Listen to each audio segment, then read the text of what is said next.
Caracas denuncia que son más de 4 millones de barriles de crudo los que ha incautado Estados Unidos. Trump dice que ese petróleo les pertenece. ¿Por qué? Porque a partir de considerar a Maduro el jefe de una banda considerada de las más importantes a combatir por Estados Unidos en América, que es el Cartel de los Soles, una banda de narcotraficantes que impregna en narcocriminalidad todo el continente, según Trump. Él dice que Maduro es el líder y a partir de ahí considera que el petróleo es un mecanismo de financiamiento de estas bandas organizadas. Por eso incauta barcos petroleros que a la fecha llevan en valor más de 4 millones de barriles de crudo, según denuncia Caracas, que Estados Unidos se ha apropiado en el Mar Caribe en 2 barcos. Aparentemente, según el propio Trump salió a difundir recientemente, estaría en la mira otro barco con destino Asia con las mismas características.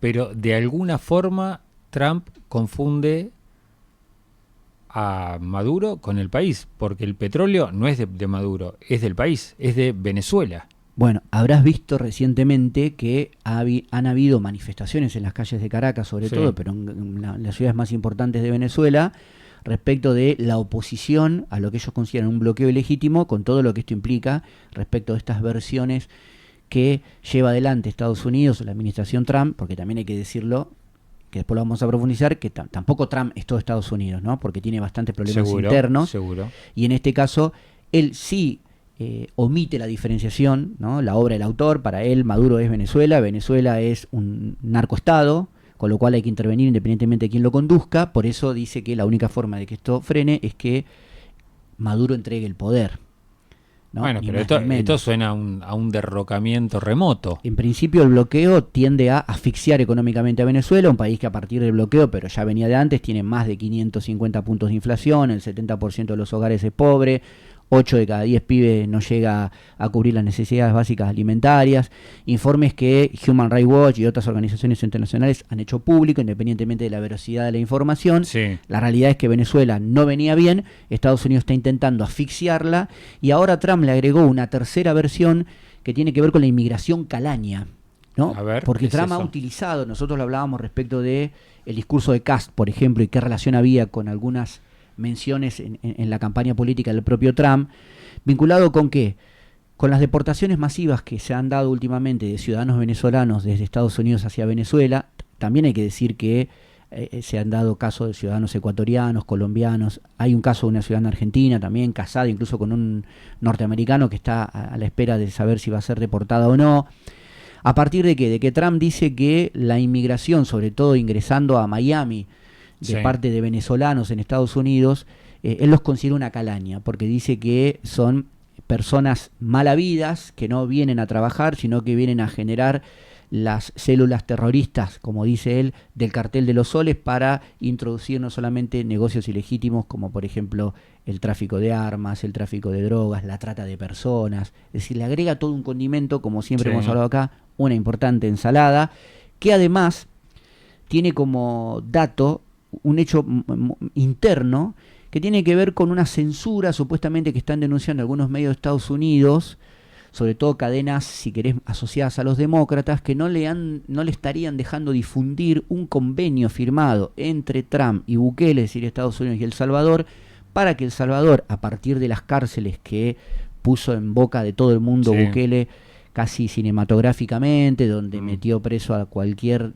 pandillero que andaba dando vuelta por El Salvador, aparentemente abrió un convenio por sobre el cual El Salvador cedería parte de esas cárceles a Estados Unidos para que las deportaciones de ciudadanos no norteamericanos, esta inmigración calaña que Trump dice, fuera a parar ahí, lo cual esto es un escándalo internamente en Estados Unidos. Hay un informe ahí censurado que esperan salga a la brevedad, porque dicen, esto es un Guantánamo sin costo, o sea, olvídate del derecho internacional, olvídate del debido proceso, en cárceles que estarían alojadas, ya existentes obviamente, en El Salvador. Suena mínimamente peligroso. Suena a un exceso en cualquier tipo de adaptación de la doctrina, ¿no? Te acuerdas que en su momento hablábamos de la adaptación de la doctrina Roosevelt, de cómo le había hecho un corolario adicional que permitía la invasión de Estados Unidos en el territorio en función de sus intereses nacionales. Esto se está pasando a un par de pueblos, como quien dice. ¿Pero por qué? Nosotros acá hemos venido hablando en algún momento y yo te decía, prestemos atención a esto, pareciera que estamos saliéndonos del link, pero no. prestémosle atención a la cuestión, al caso Epstein, ¿no? Porque yo creo que a medida que avanza el caso Epstein, Trump empieza a profundizar y a mezclar determinadas cuestiones vinculadas con llamar a ese interés nacional localista de Estados Unidos y ver, bueno, el enemigo está afuera, como pasó con las Torres Gemelas y demás, para un poco ordenar la cuestión interna, no solamente desde el punto de vista de la polarización política, que el caso Epstein ha llevado adelante, sino porque una encuesta reciente de la agencia Reuters dice que el 38% de la imagen de Trump cayó.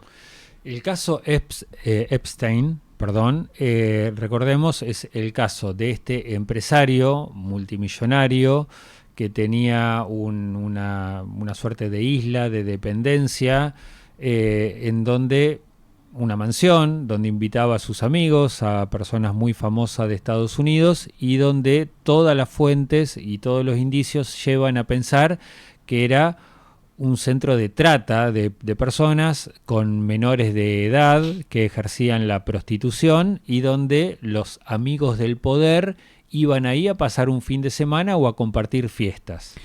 Este hombre es acusado junto con su mujer, son condenados, son encontrados cantidad de pruebas, hay de testimonios, de pruebas, y hubo allanamientos, fueron presos, él muere en la cárcel, él se mata, raro eso también, pero suicidio en la cárcel.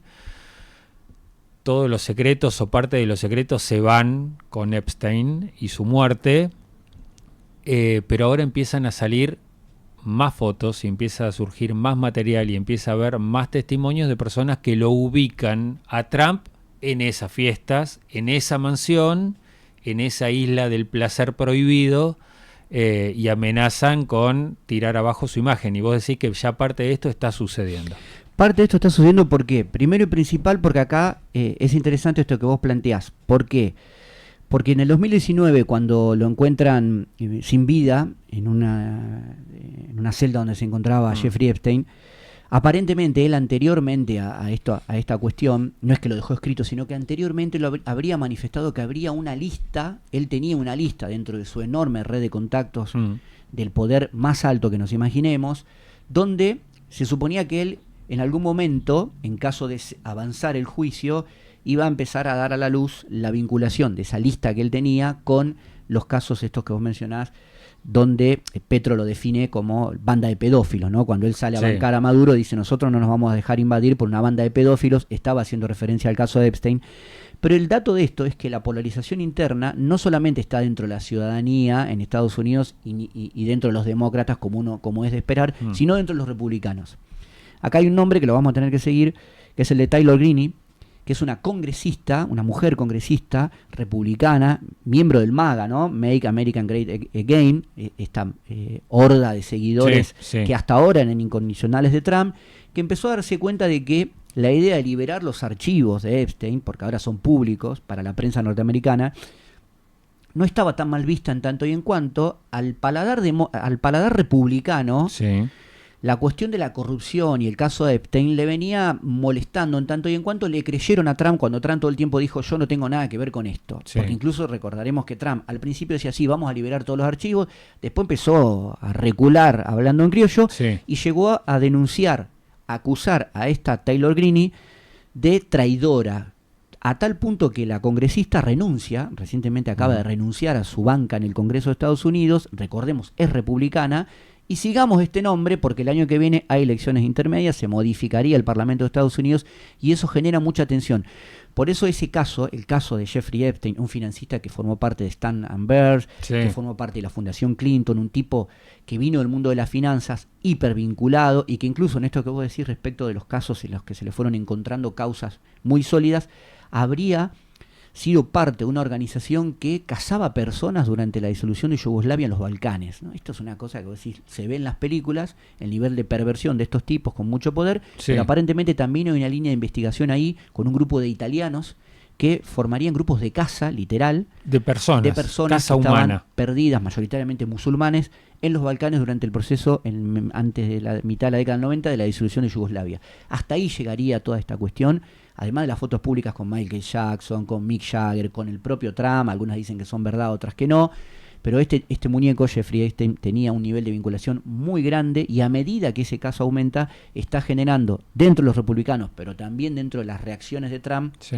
una cuestión un tanto compleja. Lo sorpresivo de todo esto, yo no lo sigo demasiado el caso, lo sigo por las noticias. En su momento, sí, por supuesto, cuando explotó el tema. Lo sorpresivo es que la esposa sigue viva y la esposa era su socia. La esposa de Epstein era la persona que llamaba, era la carita, Era la secretaria. Era la cara buena. Era la que le decía a las chicas, bueno, vení a trabajar, tenés acá una oportunidad, la llevaba a la casa.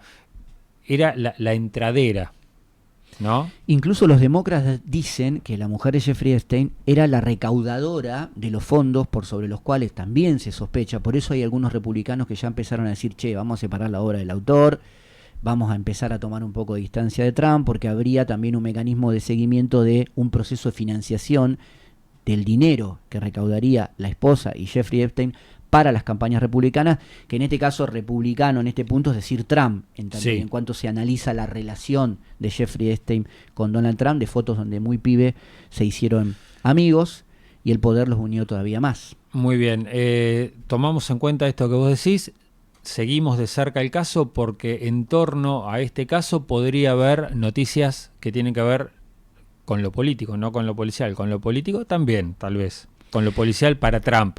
Ambas, ¿no? 50 y 50, parte policial y parte lo que implica cuando una noticia o una confirmación o prueba de este tipo se mete en la vida política en Estados Unidos. Ahí hay como una hipocresía importante todavía, todo el mundo sospecha, pero cuando se sabe nadie quiere tener un representante que esté sucio de esa manera. Todo tiene un límite, pero si yo te digo además de que el caso Epstein puede tener repercusiones negativas para Argentina, vos decís, bueno, tendríamos que profundizarlo un poquito más. Mirá, a raíz de cuáles fueron las reacciones de Trump con respecto a esto, recordemos que en algún momento nosotros hablamos con las elecciones en Nueva York, de la alcaldía de Nueva York, ¿te acordás? Sí. Eso ya fue un golpe del cual todavía no se termina de recuperar Trump y hay indicios de que el caso de Epstein ya tenía que ver y pegaba en ese rincón. Pero como parte de la reacción de Trump, ¿qué es lo que hace para mejorar la cuestión interna? Porque la realidad es que Estados Unidos está pasando por una especie de crisis económica, no a nivel nuestro, pero es una crisis económica, sobre todo producto de la cuestión de los aranceles, ¿no? Y cómo ha pegado a la agroindustria. ¿Qué hace Trump? Se sienta a negociar con China y libera el mercado de la soja. Eso nos impacta directamente a nosotros. Punto número 1. ¿Qué otra cosa hace? Después de la cumbre de Mercosur, habla con Lula y empieza a morigerar la cuestión de los aranceles, entre otros productos, a la carne. Entonces, sigamos atentos a esto porque nosotros podemos quedar no solamente perjudicados desde el punto de vista de el supuesto beneficio, esa vinculación bilateral en términos comerciales con Estados Unidos, sino que, si vamos un poco más a lo contrafáctico, pero que no deja de ser una probabilidad, en caso de que Estados Unidos llegue a un conflicto armado de frente con Venezuela, Argentina puede tener que verse frente a la obligación de enviar tropas al Caribe y no precisamente para defender a un hermano continental, sino en favor de Estados Unidos, como pasó en aquel entonces con la guerra del Golfo.